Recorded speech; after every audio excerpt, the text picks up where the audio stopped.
کہ تقدیر کے جو عام عقیدے میں ہم تقدیر کہتے ہیں اس کے دو پہلو ہیں. ایک پہلو ہے ما اصاب علی الانسان، جو کچھ انسان پر آتا ہے مصیبت، جیسے ابھی آیت میں نے پڑھی ما اصاب من مصیبت فی الارض ولا فی انفسکم. ہم ہر وقت زد میں ہیں، کوئی تکلیف آ گئی، کوئی مصیبت آ گئی، کوئی بیماری آ گئی، کوئی حادثہ ہو گیا، کوئی بچہ فوت ہو گیا، کوئی عزیز جو ہے وہ فوت ہو گیا، یہ ہر وقت حوادث ہے. تو جو بھی کچھ پیش آتا ہے وہ علم خداوندی میں ہمیشہ سے تھا. یہی وجہ ہے کہ ایک اور حدیث ہے ابن الدیلمی سے، لمبی حدیث ہے وہ، لیکن اس کے اندر جو آخری ٹکڑا ہے وَتَعْلَمَ، یعنی انسان کے نجات کے لیے لازم ہے کہ یہ بات بھی تم جان لو انما اصابک لم یکن لیخطئک وانما اخطأک لم یکن لیصیبک ولو مت علی غیر ھذا. اگر تم اس کے سوا کسی صورت پر ہوگے تو جہنم میں داخل ہو جاؤ گے، دخلت النار. یہ جان لو کہ جو چیز تم پر آئی وہ آنی ہی آنی تھی. دیکھیے ہوتا کیا ہے، کاش کہ میں اگر یوں کر لیتا تو یہ نہ ہوتا. بس یہی ایمان بالقدر کے منافی ہے. جو ہوا ہے وہ اللہ تعالیٰ کے ہاں تو پہلے سے طے تھا، ہونا ہی تھا. تمہاری کوئی تدبیر، کاش کہ میں اس وقت یہ کر لیتا. یہ لو، اسی لیے ایک حدیث میں الفاظ آئے ہیں ان کلمۃ لو تفتح عمل الشیطان. اس لو سے، کاش، اس سے شیطانی عمل شروع ہو جاتا ہے. کاش کہ یہ ہو جاتا، کاش میں یہ نہ کرتا، کاش کہ ہو جاتا. تو یہ نہیں. تعلم انما اصابک لم یکن لیخطئک. تو جان لے اس بات کو کہ جو چیز تم پر آئی ہے وہ ہرگز ٹلنے والی نہیں تھی. کوئی تدبیر تم کر لیتے، کوئی کسی وقت کوئی ہیلا کر لیتے، کوئی تم قدم اٹھا لیتے، کچھ بھی کر لیتے، وہ تو آنی ہی آنی تھی. وما انما اخطاک، جو چیز تم سے چھوٹ گئی، رہ گئی، نہیں ملی. ایک ویکنسی ایڈورٹائز ہوئی تھی، آپ نے بھی درخواست دی تھی، آپ کو نہیں ملی. اب آپ ہو کاش کہ میں نے فلاں سے سفارش کرا لی ہوتی، بس گئے. جو چیز چھوٹ گئی وہ چھوٹ جانی ہی تھی. اس میں قطعاً جو ہے کوئی شکل، کوئی تدبیر، کوئی سفارش، کسی طرح کا کوئی بھی ہیلا، کوئی جو ہے اس میں کارگر نہیں ہو سکتا تھا. لم یکن لیصیبک ومت علی غیر ذالک. اگر تو اس کے سوا کسی کیفیت پر تیری موت واقع ہوئی، اگر یہ یقین نہیں ہے، یہ ہے تقدیر کا وہ مفہوم کہ جس کا تعلق ہے علامہ اصاب الانسان. جو انسان کے اوپر وارد ہو رہا ہے اس کے ضمن میں تقدیر کا مفہوم کیا ہے کہ جو ہوا ہے وہ تو ہونا ہی تھا. اس میں تو کسی شک و شبے کی گنجائش نہیں، بالکل اللہ تعالیٰ کا فیصلہ ہے. البتہ در حقیقت ایک دوسرا پہلو ہے ما یفعل الانسان، وہ جو انسان کرتا ہے. یہاں آ کر یہ تقدیر کا مسئلہ بہت ٹیڑھا ہو جاتا ہے. آیا میرے اندر کوئی اختیار بھی ہے کہ نہیں؟ Do I have any free choice? یا ہر شخص پہلے سے طے ہے؟ تقدیر کا ایک عام مفہوم یہ ہے، اور اس مفہوم میں بھی بعض روایات بھی ہیں جو اس کی تائید کرتی ہیں کہ ہر چیز پہلے سے طے ہے، لکھی ہوئی. اور یہ جو حدیث ہم نے ابھی پڑھی ہے یہ گویا کہ اس کی ایک مثال ہے کہ وہ جو لکھ دیا گیا تھا، فرشتے نے لکھ دیا تھا، رحم مادر میں لکھ دیا تھا، شقی او سعید، یہ بدبخت ہے یا سعادت مند ہے. تو ایک شخص پوری عمر نیکی کے کام کرتا رہا، آخری وقت میں آ کر کوئی ایسا حادثہ پیش آ گیا کہ وہ اہل جہنم کے سے کام شروع کر دی اور جہنمی ہو گیا. یا ایک شخص ساری عمر جو ہے جہنمیوں کے سے کام کرتا ہے، آخری وقت میں آ کر کوئی ایسی توفیق ملی، کچھ ایسا معاملہ ہو گیا، توبہ کر لی اور اس نے جو ہے اہل جنت کے سے اعمال شروع کر دی. تو یہ جو ہے علامہ اصابک کا علیحدہ بات ہے، اور علامہ یفعل الانسان، انسان کیا کرتا ہے، اس میں اس کی قدرت کتنی ہے. اور یہ ہمارے ہاں فلسفے کا بڑا مشکل موضوع ہے، اسی کا نام ہے جبر و قدر۔ ہمارے اسلاف میں بھی کچھ لوگ ایسے ہیں متکلمین میں سے، دیکھیے ہمارے ہاں ایک وہ لوگ ہیں کہ جو اس پر قناعت کرتے ہیں کہ جو اللہ نے کہہ دیا اور رسول نے کہہ دیا، اس سے آگے ہم مین میخ نہیں نکالیں گے، وہ محفوظ راستے پر ہوگی۔ لیکن بہرحال انسان کو اللہ نے ایک عقل بھی دی ہے، اور یہ عقل سوالات اٹھاتی ہے، اور جو زیادہ ذہین انسان ہوتے ہیں ان کے اندر ان کی یہ مصیبت زیادہ ہوتی ہے، لہٰذا وہ تو سوچتے ہیں، کچھ نہ کچھ غور و فکر کرتے ہیں، بات سمجھنے کی کوشش کرتے ہیں۔ اس میں اب ہمارے یہاں دو طبقے ہو گئے، جبریہ قدریہ۔ ایک نقطہ نظر یہ ہے کہ انسان مجبور محض، کوئی اختیار نہیں،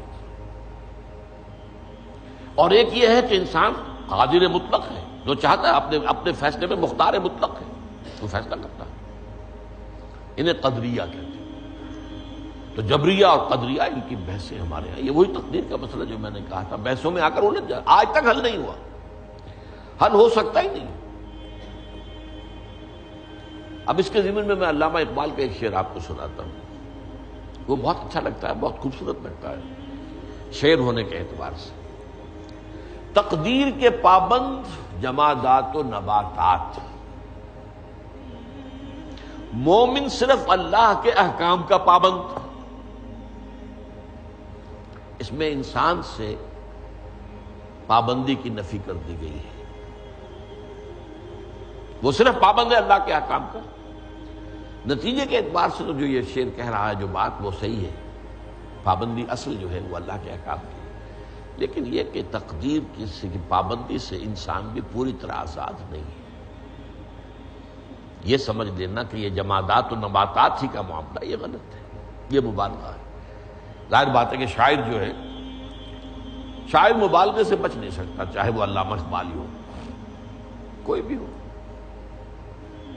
تو اسی لیے سورہ شعراء کے اندر جو عام شعراء کی جو صفات بیان ہوئی ہیں وہ آپ کے ذہن میں آ گئی ہوگی۔ مبالغہ کرتے ہیں، فی کل واد یہیمون انہم یقولون ما لا یفعلون، وہ کہتے بھی وہ کچھ ہے جو کرتے نہیں ہیں، اور یہ بات تو علامہ اقبال پر بھی چشمہ ہوتی ہے۔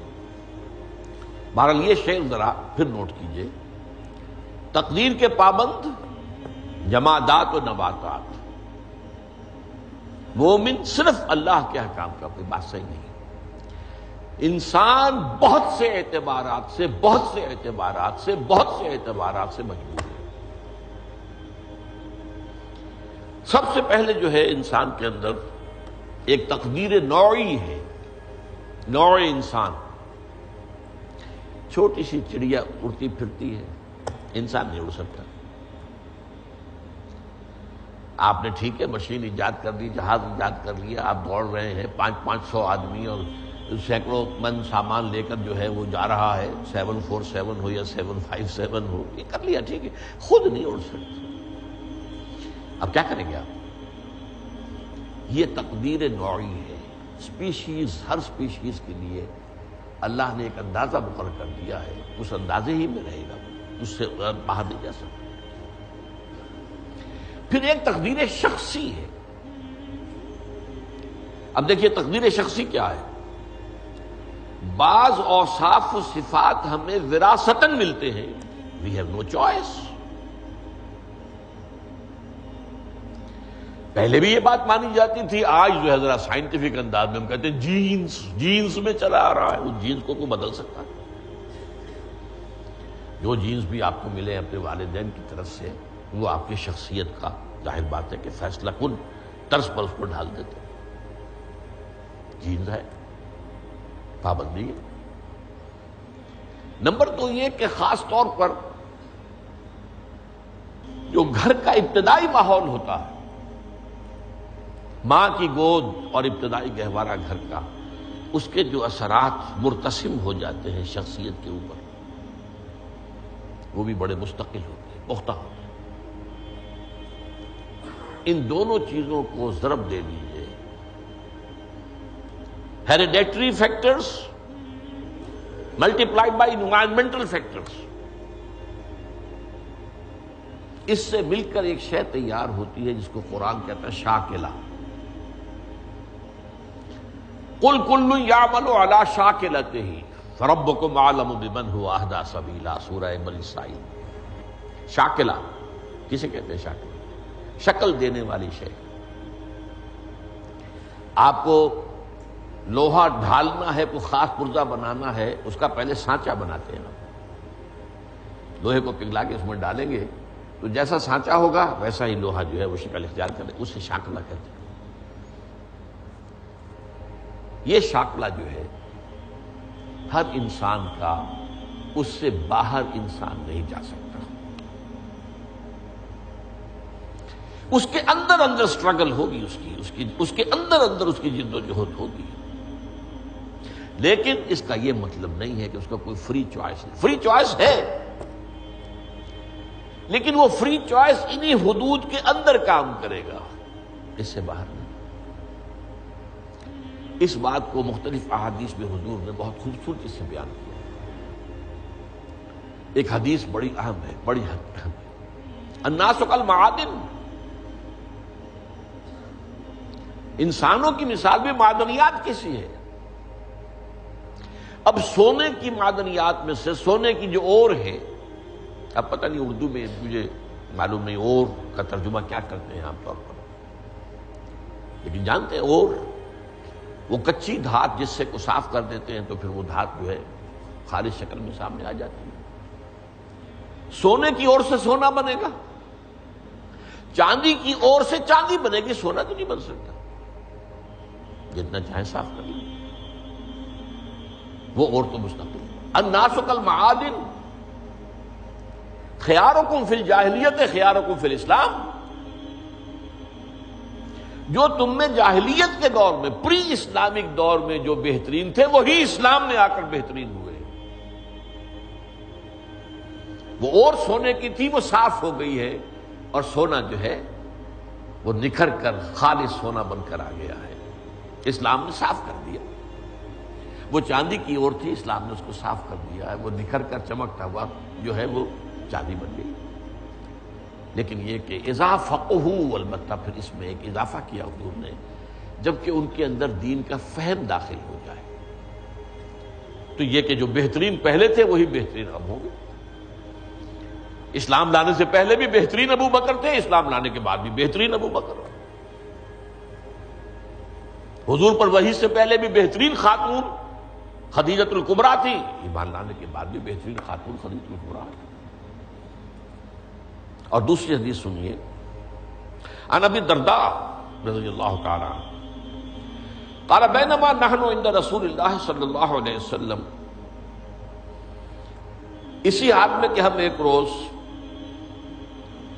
ہم حضور کے پاس تھے، نتذاکرون ما یکون، اور ہم ذرا سوچ رہے تھے کیا کیا کچھ پیش آنے والا ہے دنیا میں۔ اذ قال رسول اللہ صلی اللہ علیہ وسلم، جبکہ حضور نے ہم سے ایک بات کہی، بڑی غور سے سنیے۔ اذا سمعتم بجبل ان زال عن مکانہ فصدقوہ، اگر تم یہ سنو کہ کوئی پہاڑ اپنی جگہ سے ٹل گیا تو مان لینا۔ وَإِذَا سَمِعْتُمْ بِرَجُلٍ تَغَيَّرَ عَنْ خَلْقِهِ فَلَا تُصَدِّقُوهُ، اور اگر تم سنو کہ کوئی شخص جو ہے وہ اپنی سرشت سے، اپنی جبلت سے بدل گیا تو کبھی نہ ماننا۔